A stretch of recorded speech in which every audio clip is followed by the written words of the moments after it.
Schengen का हिस्सा भी है, यूरोपियन यूनियन का हिस्सा भी है, ये यूरो जोन में भी है कि इनकी जो करेंसी है ये यूरो है। इंग्लिश में ग्रीस में बहुत अच्छी वैरायटी ऑफ प्रोग्राम्स अवेलेबल है, रेंज ऑफ फ़ी अवेलेबल है, यानी मिनिमम 2,2500 से शुरू होकर मास्टर्स में और 4,000 से शुरू होकर बैचलर्स में। और एडमिशन का क्राइटेरिया काफ़ी टफ है, आपको आइल्स मोस्टली यूनिवर्सिटीज़ आपसे रिक्वायर करेंगी, तो कोई वजह नहीं कि आपका वीज़ा रिफ्यूज़ होगा, आपको डेफिनेटली वीज़ा मिलेगा अगर आप एक जेन्युइन स्टूडेंट हैं। इनका नेशनल लेवल पर रिकॉग्नाइज्ड लोकल प्राइवेट अदारा कोई नहीं है, तो इसलिए इसके बी वेयर कि आपने ऐसे प्राइवेट अदारों में अप्लाई नहीं करना, कुछ फेक इदारे बने होते हैं। बिस्मिल्लाहिर्रहमानिर्रहीम, अस्सलाम वालेकुम एवरीवन, मैं हूं डॉक्टर कमर अली। पाक यूरो लिंक्स के प्लेटफॉर्म से हम बहुत सारे कंट्रीज़ के बारे में इंफॉर्मेशन और गाइडलाइंस शेयर करते रहते हैं। आज की इस वीडियो में मैं पर्टिकुलरली एक जर्नी को स्टार्ट करना चाह रहा हूँ जो शेंगन जोन है यूरोप का, जिसमें 29 कंट्रीज़ हैं। तो starting from the very first country, जब हम एशिया से यूरोप में एंटर होते हैं टर्की से, तो जो पहला कंट्री आता है विच इज़ ग्रीस। तो ग्रीस से हम शुरू करेंगे, तो इस वीडियो का सिलसिला हम आगे लेकर चलेंगे। हम from one border to border हम कंट्री टू कंट्री मूव करेंगे शेंगन जोन में, और 29 कंट्रीज़ को हम वन बाय वन कवर करेंगे। ऑल्दो के बहुत सारे इसमें से जो कंट्रीज़ हैं उनके ऊपर ऑलरेडी बहुत सारी वीडियोस हमने बनाई हुई हैं और इन्फॉर्मेशन शेयर करते रहते हैं, बट ये एक सीक्वेंस में जो कि ये सारा मटेरियल होगा, तो ये पाकिस्तानी स्टूडेंट्स के लिए बहुत हेल्पफुल होने वाला है, क्योंकि ये एक पूरा एक लिटरेचर आपके लिए अवेलेबल होगा, जिसमें जिस कंट्री भी, किसी भी शेंगन कंट्री की जो आपको इन्फॉर्मेशन रिक्वायर्ड है, तो वो हमारी आप प्ले लिस्ट के अंदर आपको मिल जाएगी। तो ग्रीस से स्टार्ट करते हैं। ग्रीस यूरोप का, एशिया की तरफ से सबसे पहला कंट्री है शेंगन जोन में। जब हम शेंगन जोन कहते हैं तो ये बेसिकली एक एग्रीमेंट है, पाकिस्तान में इसको शेंजन बोलते हैं अक्सर लोग। शेंगन एक सिटी है लग्जमबर्ग में, और शेंगन एग्रीमेंट के मुताबिक जो कंट्रीज़ भी सिग्नेटरी हैं इस एग्रीमेंट के, वो तमाम कंट्रीज़ में लोग आपस में एक दूसरे कंट्री में इजीली मूव कर सकते हैं विदाउट एनी वीज़ा रिस्ट्रिक्शंस। तो आपके पास डॉक्यूमेंट होने चाहिए, आपका पासपोर्ट और रेजिडेंस कार्ड आपके पास होना चाहिए जब आप एक शेंगन कंट्री से दूसरे शेंगन कंट्री में जा रहे हों, लेकिन उसके ऊपर कोई वीज़ा स्टैंप नहीं लगेगी, एंट्री एग्जिट की कोई स्टैंप भी नहीं लगेगी जब आप शेंगन के एक कंट्री से दूसरे कंट्री में जाते हैं। तो ये बेसिकली एक शेंगन एग्रीमेंट की खूबसूरती है, और इसी वजह से बहुत सारे स्टूडेंट्स जब पाकिस्तान से और साउथ एशियन कंट्रीज से यूरोप में जाने के लिए सोच रहे होते हैं, तो वो उनका पहला टारगेट शेंगन जोन के कंट्रीज़ होते हैं, क्योंकि वो ये चाहते हैं कि 29 कंट्रीज़ की उनको एक्सेस मिल सके और वो वहाँ पे मूव कर सकें। इस लिस्ट में कंट्रीज़ ऐड भी होते रहते हैं, जैसे रोमानिया, बुल्गारिया और क्रोएशिया वगैरह अभी रिसेंटली पिछले 1-2 साल के अंदर शेंगन जोन का हिस्सा बने हैं, पहले ये शेंगन जोन का हिस्सा नहीं थे। तो ग्रीस शेंगन जोन का एक बड़ा अहम पार्ट है, बड़ा अहम यूरोपियन यूनियन का रुकन है। दूसरी चीज़ यूरोपियन यूनियन है, जो कि यूरोप के अंदर एक बहुत फेमस इदारा है, तकरीबन सभी कंट्रीज़ इसका मेंबर हैं, मोस्टली जो अच्छे कंट्रीज़ हैं यूरोप के।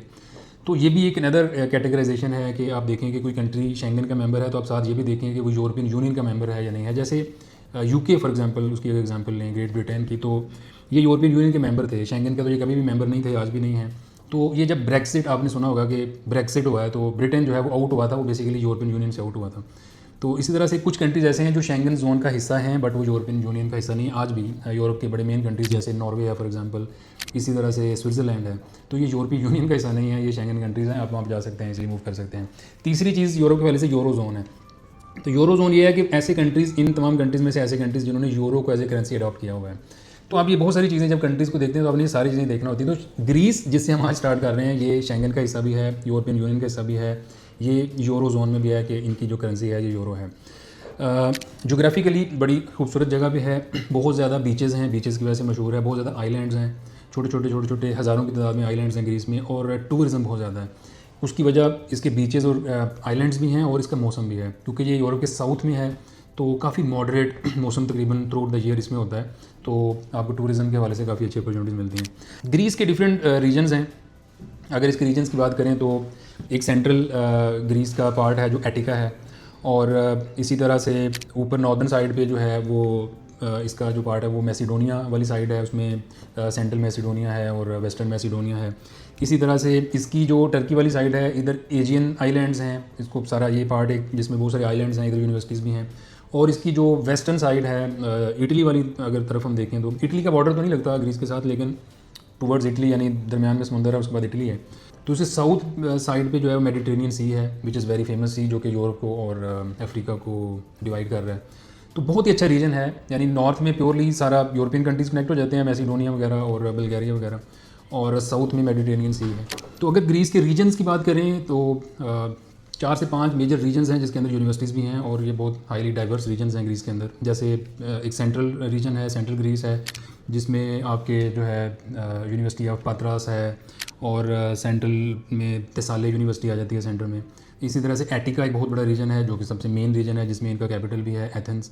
तो यहाँ पे यूनिवर्सिटी ऑफ वेस्ट एटिका है, और एथेंस में बहुत अच्छी 4-5 यूनिवर्सिटीज़ हैं, जैसे कि national and Kapodistrian university of Athens है, Athens university of economics and business बड़ी इनकी फेमस यूनिवर्सिटी है। और इसी तरह से अच्छी यूनिवर्सिटीज़ एथेंस में और एटिका रीजन में हैं। एक रीजन जो टर्की वाली साइड, जो ईस्ट साइड है, उधर अगर देखा जाए तो एजियन आइलैंड्स हैं। तो एजियन यूनिवर्सिटी के भी 2-3 कैंपस हैं जो कि काफ़ी फेमस यूनिवर्सिटी है। अगर वेस्टर्न साइड देखी जाए तो वहाँ पे आयोनियन आइलैंड्स हैं, आयोनियन यूनिवर्सिटी भी काफ़ी फेमस है। तो नॉर्थ में मैसिडोनिया का रीजन है, यूनिवर्सिटी ऑफ वेस्टर्न मैसिडोनिया है, यूनिवर्सिटी ऑफ मैसिडोनिया है। और इसी तरह से ग्रीस के डिफरेंट रीजन्स हैं जिनके अंदर डिफरेंट यूनिवर्सिटीज़ हैं, और ये अक्सर यूनिवर्सिटीज़ आइलैंड्स पे भी हैं। तो जब आप यूनिवर्सिटी सेलेक्ट कर रहे हो, प्रोग्राम सेलेक्ट कर रहे हो, तब ये भी देखें कि वो मेन लैंड पे है या किसी आइलैंड पे है ये यूनिवर्सिटी। और कुछ लोगों को आइलैंड पे जाके पढ़ना, जो कि एक छोटी आबादी होती है, वो फैसिनेटिंग लगता होगा, बट उतना ही वहाँ पे जॉब अपॉर्चुनिटीज़ और एक जो मेट्रोपॉलिटन सिटी की जो चीज़ें होती हैं वो वहाँ पे मिसिंग होती हैं। तो आपने ये भी चीज़ें ध्यान में रखनी है। इंग्लिश में ग्रीस में बहुत अच्छी वैरायटी ऑफ प्रोग्राम्स अवेलेबल है। अगर बैचलर्स की बात करें तो ग्रीस में आपको artificial intelligence and data science का प्रोग्राम बैचलर्स में मिलता है, यूनिवर्सिटी ऑफ वेस्ट एटिका। इसी तरह से बीए इन क्रिएटिव राइटिंग का बड़ा अच्छा प्रोग्राम है यूनिवर्सिटी ऑफ वेस्टर्न मैसिडोनिया का, but university of western Macedonia recommended नहीं है पाकिस्तानी स्टूडेंट्स की एडमिशन्स को। उन्होंने फ़िलहाल पेंडिंग किया हुआ है, प्रोसेस नहीं कर रहे। उसकी वजह यह है कि यूनिवर्सिटी ऑफ वेस्टर्न मैसिडोनिया जो है वो बहुत मिनिमम डिपॉजिट लेती है इनिशियल, और पाकिस्तान से बहुत सारे लोग, पाकिस्तान, बांग्लादेश और इस तरह की कंट्री से ऐसी यूनिवर्सिटीज़ को लोग सिलेक्ट करते हैं जहाँ पे बहुत कम डिपॉजिट हो, तो अल्टीमेटली वीज़ा नहीं लगता, तो जिसकी वजह से यूनिवर्सिटीज़ फिर डिस्करेज करती हैं स्टूडेंट्स को। अदरवाइज़ बाकी यूनिवर्सिटीज़ में आपको एक नॉर्मल डिपॉजिट करवाना पड़ता है, सो वहाँ पे ऐसा कोई इशू नहीं है। BA in applied philosophy and business decision making at university of West Attica. University of West Attica बड़ी यूनिवर्सिटी है, ज़्यादा स्टूडेंट्स हैं इसके अंदर, काफ़ी प्रोग्राम्स भी अवेलेबल हैं इंग्लिश में। National and Kapodistrian university of Athens is one of the most recommended, highly recommended university. अगर आपने ग्रीस में पढ़ने के लिए जाना है तो आप national and Kapodistrian university of Athens को सिलेक्ट करें, आपकी वीज़ा रेशो भी बेहतर होगी और अच्छे प्रोग्राम्स आपको वहाँ पे मिलेंगे। तो ये कोई 1 दर्जन के करीब प्रोग्राम्स हैं। मेडिकल की फील्ड में भी इनकी यूनिवर्सिटी ऑफ तेसाले में मेडिकल डिग्री अवेलेबल है 6 साल की। इसी तरह से national and Kapodistrian university of Athens में मेडिकल की डिग्री 6 साल की अवेलेबल है। University of Aristotle university of Thessaloniki, इसमें भी मेडिकल की डिग्री अवेलेबल है। इंटरनेशनल प्रोग्राम इन मेडिसिन है यूनिवर्सिटी ऑफ क्रीट, ये साउथ साइड पे आ जाता है। क्रीट भी एक अलग से रीजन है। तो मेडिसिन और फार्मेसी से रिलेटेड ये कुछ प्रोग्राम्स हैं जो कि इंग्लिश में अवेलेबल हैं ग्रीस में, और इनकी फ़ी रेंज भी कोई बहुत ज़्यादा आउट ऑफ बजट नहीं होती। जो स्टूडेंट्स मेडिकल की फील्ड में पढ़ना चाहते हैं, यूरोप में अगर देखें तो काफ़ी हाई फ़ी होती है। यहाँ पे तकरीबन 8,000 यूरो से लेके 15,000 यूरो एनुअल फ़ी के दरमियान में ये रेंज करते हैं प्रोग्राम्स। सो मिनिमम 8,000 यूरो में भी आपको ऑप्शंस मिल जाती हैं एनुअल फ़ी।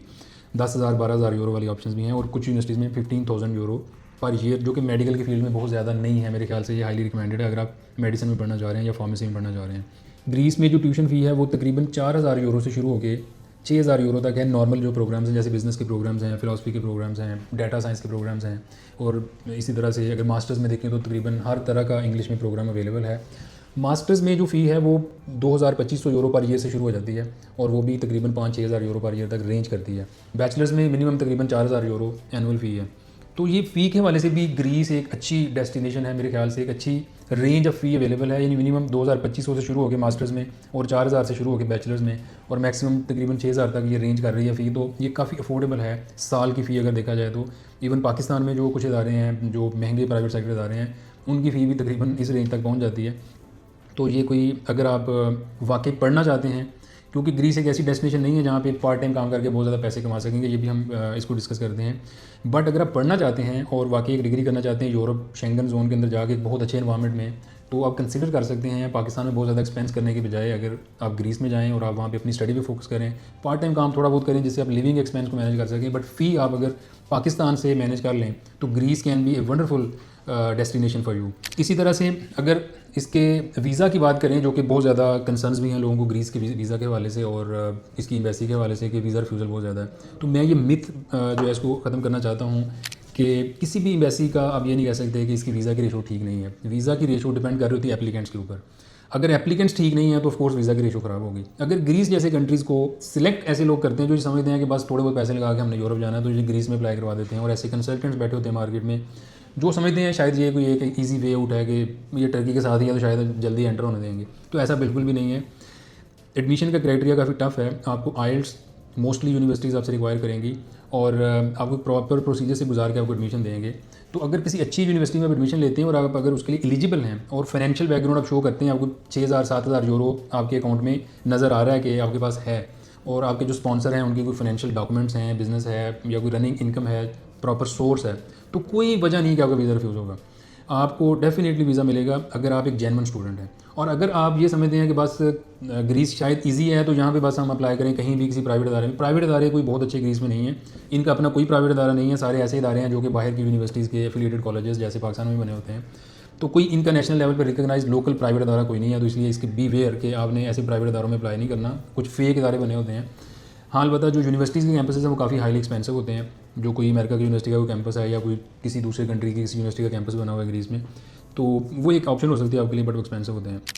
नॉर्मली इसमें अपॉइंटमेंट का इतना इशू नहीं है, वीज़ा की अपॉइंटमेंट आपको मिल जाती है, डॉक्यूमेंट आपके सबमिट होते हैं, इंटरव्यू के लिए एम्बेसी आपको कॉल करती है।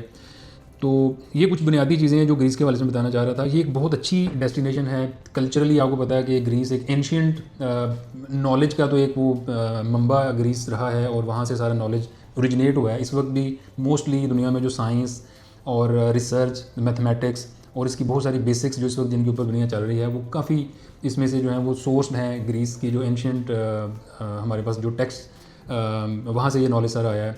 सो ये कुछ बेसिक इन्फॉर्मेशन थी ग्रीस के वाले से। इसका वैसे ऑफिशियल नाम जो है ग्रीस का, ये हेलेनिक रिपब्लिक है। ये खुद को आज भी वहाँ पे इनके जो इदारे हैं वहाँ पे हेलेनिक नाम आपको मिलेगा देखने को, तो क्योंकि ये हेलेनिक कम्युनिटी है बेसिकली, और हेलेनिक रिपब्लिक इनका अपना ऑफिशियल नाम है। इंटरनेशनली ग्रीस के नाम से इसको ज़ाहिर है कि जाना जाता है। सो आई होप कि मैंने जो बुनियादी चीज़ें थी वो सारी डिस्कस कर ली हैं। अगर आपके कोई क्वेश्चंस हों, जो कि नेक्स्ट भी वीडियोज़ के अंदर मैं आपको वेलकम करूँगा कि अगर आपके कोई क्वेश्चंस हों पर्टिकुलर, तो आप वीडियो के कमेंट में क्वेश्चन ज़रूर अपना छोड़ें, तो उसको मैं आंसर करने की कोशिश करूँगा। और नेक्स्ट वीडियो में मैं वो जो चीज़ है जो आपका क्वेश्चन होगा वो नेक्स्ट कंट्री के बारे में जब वीडियो बनेगी या ग्रीस के बारे में जब हम कोई सेकंड वीडियो बनाएंगे, तो अगर कोई पॉइंट ऐसा जो मैंने मिस किया हो तो वो मैं उसमें ऐड कर दूँगा। तो ज़रूर अपना पर्टिकुलर जो आपका कोई क्वेश्चन है, अगर आप प्रोसेस कर रहे हैं ग्रीस का, आपको कोई प्रॉब्लम आ रही है, आपको कन्फ्यूजन है, कोई चीज़ें समझ नहीं आ रही, तो आप अपना क्वेश्चन हमें कर सकते हैं। वीडियो पे कमेंट करें या हमारे व्हाट्सएप के नंबरों पे हमारे साथ रब्ता करें, तो हम आपको उसमें गाइड करेंगे। Thank you very much for watching.